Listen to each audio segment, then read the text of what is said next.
greetings from our channel again. In addition to being a symbol of toughness and strength on screen, John Wayne, one of Hollywood and #039's greatest icons, was a guy who had to overcome obstacles, make sacrifices, and conceal secrets from the spotlight. Over the course of his illustrious 3-decade career, he became a symbol of Western cinema, and exhibiting the tenacity and resolve of which America has long been proud. But when the stage lights went down, his real life revealed more surprises than his on-screen personas ever could. Wayne and #039's path from modest beginnings in Hollywood to becoming the epitome of the Western genre was far from easy. Despite his unrelenting efforts, he suffered personal traumas that contributed to his success, and a fight against cancer that brought a magnificent life to an end. How did a man who overcame so many challenges end up becoming a timeless Hollywood icon? Come along with me as we examine John Wayne and #039's remarkable adventure. Not merely a tale of celebrity, but also one of bravery, tenacity, and internal conflict. Early life. John Wayne was born Marion Robert Morrison in Winterset, Iowa, on May 26, 1907, and grew up in a household that endured a lot of hardship. Wayne and #039's youth was challenging because the Morrison family was far from stable and his father and #039's work required frequent moves. Clyde Leonard Morrison, his father, was a pharmacist who struggled to make a living. Mary Alberta Brown, his mother, was from Nebraska and loved her family. Wayne and #039's father and #039's financial instability left the family struggling to make ends meet all the time. Wayne, the eldest son, soon understood the responsibility and strain of being the head of the household. Wayne had to observe his family and #039's financial and personal struggles from an early age. The family had to relocate frequently due to Clyde Morrison and #039's frequent employment changes. In 1914, Wayne was just 7 years old and the Morrison family made the decision to move from Iowa to California in search of brighter prospects. This choice would turn out to be crucial because Wayne started his journey to stardom in Hollywood in California. California and #039's early years were not at all simple. At the time, Glendale was a rather undeveloped community where they made their home. Wayne and #039's dad got a part-time job at a neighborhood drugstore. The family was still having financial difficulties. Wayne had to mature fast even though he was only a boy in order to provide for the family. In order to help support the family, he accepted a part-time job at an ice cream shop, where he worked consistently.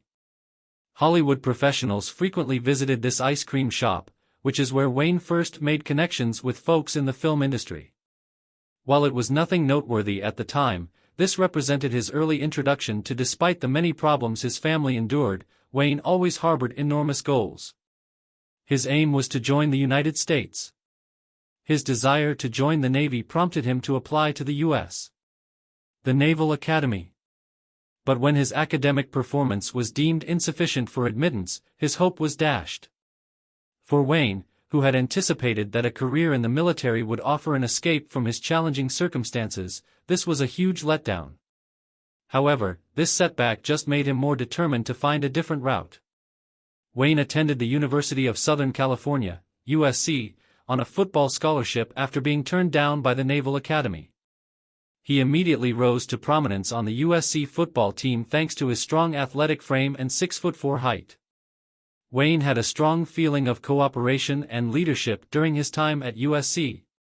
He was a prominent character among the students in addition to being a superb athlete, but once more, circumstances took an unexpected turn. Wayne was surfing at Newport Beach, California, when he was in an accident that cracked his collarbone. In addition to ending his sports career, this accident cost him his USC scholarship, which was the sole source of funding that kept him going to school. Wayne and #039's life got even more unclear after he was forced to leave university. Hollywood started to welcome Wayne. Early career John Wayne began his career in cinema after being forced to leave USC because of his injury. At first, he was limited to menial backstage tasks like relocating items on Fox Film Corporation productions. Nonetheless, Wayne started to establish significant relationships here, gradually gaining entry into the Hollywood industry. Wayne and #039's first significant break came when he became friends with silent movie cowboy actor Tom Mix. One of the most well-known directors of the time, John Ford, was introduced to Wayne through Mix. One of the most important partnerships in Wayne and #039's career was his friendship with Ford. Wayne wasn't #039's afraid to start at the bottom, even though Ford first gave him small, uncredited parts. He put in a lot of effort at work. Resolved to acquire and progressively develop a unique performing style. In 1927, Wayne played a guard in Ford and #039's football-themed film The Dropkick, one of his first little parts. Despite not being on the official cast list, the role was not particularly noteworthy, but it was Wayne and #039's first time acting on screen. Wayne kept taking on little roles in the ensuing years, featuring cameos as Duke Morrison in supporting parts in movies like Words and Music and Brown of Harvard. Since his early years, when he was known as Little Duke due to his big dog Duke, who frequently went with him, the name Duke has remained with him. However, Wayne didn't and #039's make any notable advances in his acting profession during this time. Wayne and #039's career only started to take off in 1930 after he met director Raoul Walsh, who was impressed by his towering size and commanding presence after seeing him moving objects on a movie set. Prior to that, the majority of his appearances were small or uncredited, and he had to keep working backstage to make a living. In the 1930 movie The Big Trail, Walsh chose to put Wayne in his first major role.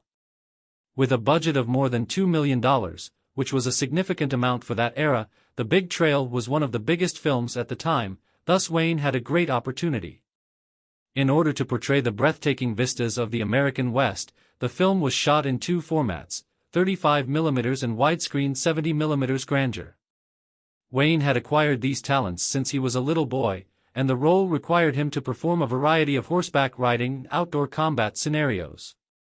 Unfortunately, because most theaters lacked the necessary equipment to show movies in the grandeur format, the major tour was a box office bust. In spite of this, the movie was hailed for its sophisticated cinematography and marked a pivotal moment in Wayne and #039's career. Additionally, this marked Wayne and #039's first formal adoption of the stage name John Wayne, which Walsh and Fox Studios had selected since they felt Marion Morrison didn't and #039's fit the stereotype of a cowboy star. Wayne and #039's career didn't and #039's take off as planned when the major trail failed. He went through a difficult time. Taking part in a series of low-budget westerns, sometimes known as Poverty Row pictures, led to the rapid production of films with limited funding. Wayne had about 80 appearances in these movies between 1930 and 1939, most of them in supporting parts and frequently requiring him to do his own stunts. Wayne originally portrayed a singing cowboy in films like Riders of Destiny, 1933, which was a common character type in westerns at the time, even though another artist dubbed his singing voice. In addition to honing his acting abilities at this time, Wayne also picked up stunt methods from experienced stuntmen. The well-known stuntman from Western movies, Yakima Canet, was one of his most significant mentors. Wayne and Canet collaborated to create a distinctive fighting style for the cinema that became his trademark in westerns, characterized by bold and realistic action scenes. Wayne persevered despite his difficulties with low-budget movies and lack of significant box office success. He always thought of these encounters as stepping stones that would lead to other chances. When Wayne and #039's close friend and mentor, John Ford, offered him the lead in the movie Stagecoach in 1939, that chance finally came. Stagecoach had a profound impact on John Wayne and #039's life and career. The movie was well received by critics in addition to being a monetary success. Wayne went from being a B-movie actor to an A-list Hollywood sensation after playing Ringo Kid in Stagecoach. Ford expertly crafted Wayne and #039's image as a Western hero, a persona Wayne would continue to build and embody for decades to come, with his towering frame, forceful demeanor, and piercing stare. Amazing success. Following Stagecoach and #039's phenomenal success in 1939, John Wayne rose to prominence in Hollywood.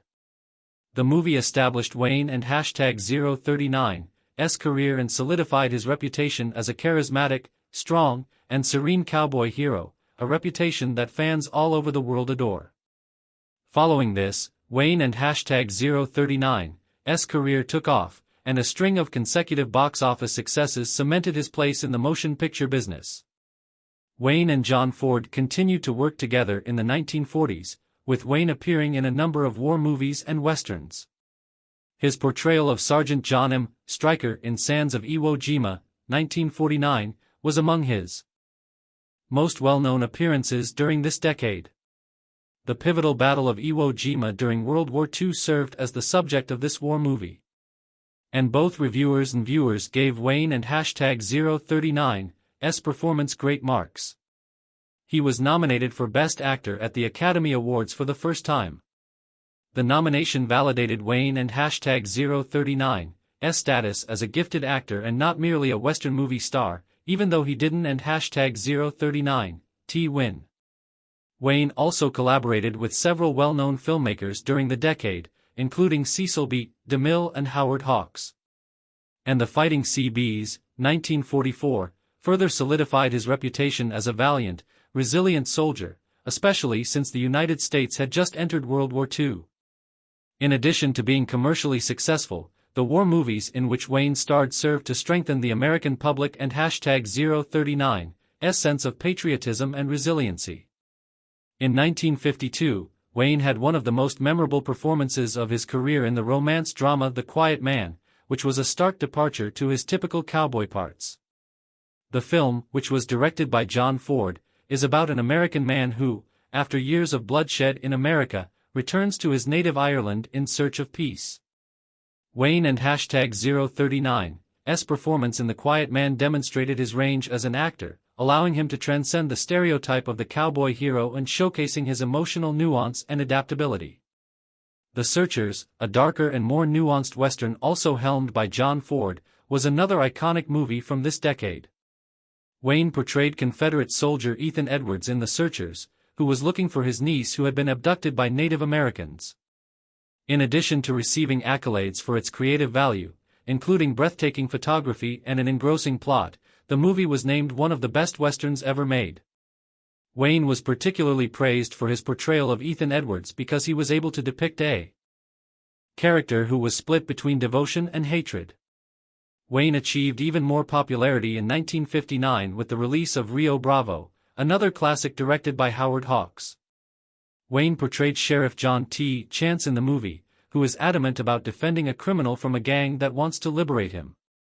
Rio Bravo, with its exciting shootouts and the hero and #039's unwavering character, was a classic 1950s Western. Wayne and #039's performance in Rio Bravo once more demonstrated his distinctive acting style, which audiences had grown accustomed to seeing him exhibit: strength, decisiveness, and a strong sense of cowboy grit. By the 1960s, John Wayne had become a producer and director, broadening his impact beyond performing. A project he was really passionate about, he directed and produced The Alamo in 1960, which told the story of the famous battle at the Alamo in Texas. A major turning point in Wayne and #039's career as a filmmaker, The Alamo received mixed reviews from critics and didn't and #039t achieve the commercial success he had hoped for, but it was nevertheless nominated for an Academy Award for Best Picture. Wayne and #039's performance as Rooster Cogburn in the 1969 movie True Grit stands out as one of the decade and #039's most memorable roles. Wayne received his first and only Academy Award for Best Actor for this performance.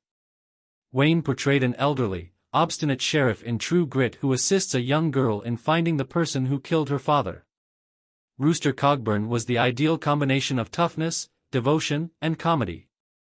enabling Wayne to demonstrate his entire range of acting skills. Even though John Wayne and #039's career came to an end in the 1970s, he continued to make a significant impact on film. His last movie, The Shouldest, 1976, was a moving depiction of Wayne and #039's own personal struggle with illness. It depicted the tale of a well-known gunslinger who was dying of cancer. Critics gave the role a lot of praise, and was regarded as a respectable conclusion to his filmmaking career. John Wayne became a legend in international cinema and an indelible symbol of American westerns as the movie concluded a remarkable 50-year career.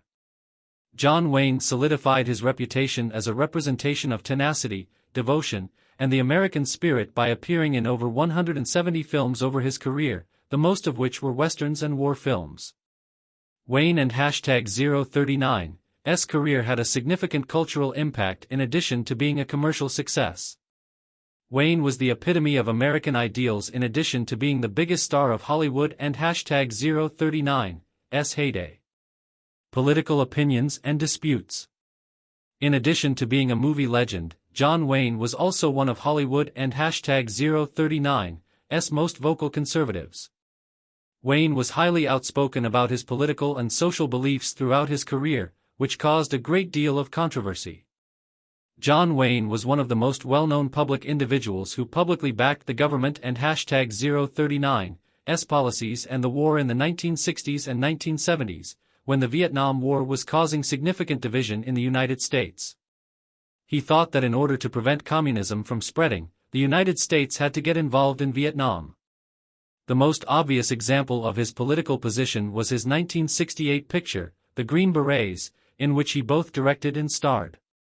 The movie portrayed an idealized picture of the conflict, emphasizing the valor and patriotism of American troops while highlighting Wayne and #039's fervent conviction that it is America and #039's responsibility to protect the free globe. Critics and the general public, particularly those who opposed the Vietnam War, harshly attacked the Green Berets. Wayne and #039's movie was viewed by many as propaganda for an unfair and futile war. Critics claimed that the movie was extremely political since it simplified and misrepresented the complicated reality of the conflict. But for Wayne, it was more than just a movie. It was a strong declaration of American responsibility and patriotism. Wayne was not afraid to voice his opinions in public and in interviews. He frequently chastised war protesters, calling them weak and traitors. Wayne felt that any kind of resistance to the Vietnam War threatened American unity and patriotism.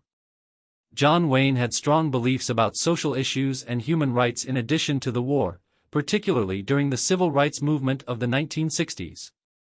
Wayne made extremely contentious comments regarding human rights and race in a 1971 interview with Playboy magazine, startling the general public. He declared that until African Americans gained knowledge and maturity, he supported white supremacy.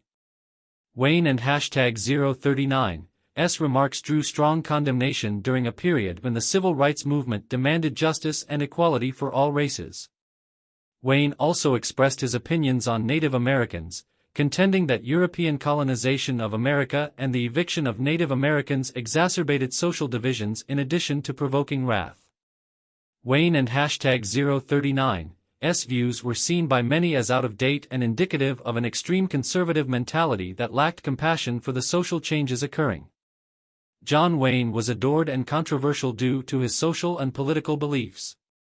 He was a symbol of independence, tenacity, and patriotism to his admirers, constantly standing up for what he thought was right. Wayne never gave in to criticism and persisted in standing up for his beliefs, even when they conflicted with those of the majority. Wayne was viewed by his critics as a symbol of extreme conservatism who was incapable of comprehending the demands and changes of contemporary society. His remarks on race and war are still controversial, and many people are demanding that his legacy be re-examined. His legacy has had a profound impact on political and social concerns in addition to entertainment, as evidenced by the 2020 arguments about the renaming of John Wayne Airport in California amid the nationwide protests against racial discrimination. Wayne and hashtag 039's legacy is both admired and contentious because of the way his choices and remarks captured the complexity of a man living through a period of social and political turmoil.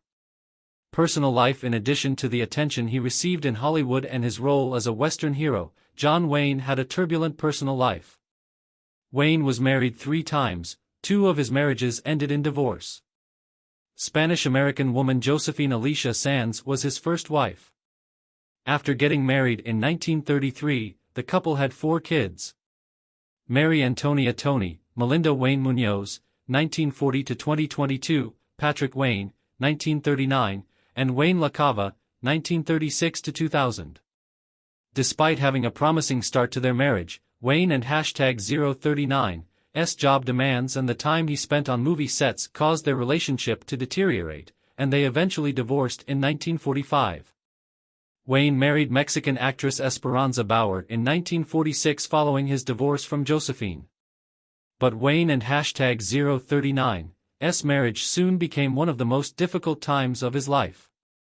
There was a lot of strife and strain in their relationship. Chada, whose real name was Esperanza Bauer, was often distrustful and envious of Wayne and hashtag 039's connections with his female co-stars. One of the most famous instances was in 1947, when Bauer attempted to shoot Wayne when he arrived home late from a party after Angel and the Bad Man was filmed. In 1954, their marriage terminated in a harsh divorce. Pilar Pallet, an actress from Peru, was Wayne and hashtag 039's third and last wife. After getting married in 1954, they had 3 kids together. Born in 1966. One of the most stable times in Wayne and hashtag 039's personal life was said to have been his relationship with Pilar. Pilar, a sports enthusiast, pushed Wayne to participate in sports like tennis and helped convince him to start the John Wayne Tennis Club in Newport Beach, California, in 1973.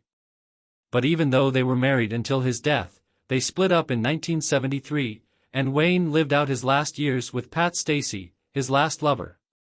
In addition to his 3 legal marriages, Wayne had a number of other sexual relationships over his lifetime, including a well-known 1938–1947 liaison with actress Marlene Dietrich. Despite Wayne and hashtag 039's best efforts, some of these interactions were made public. Like his turbulent relationship with Dietrich.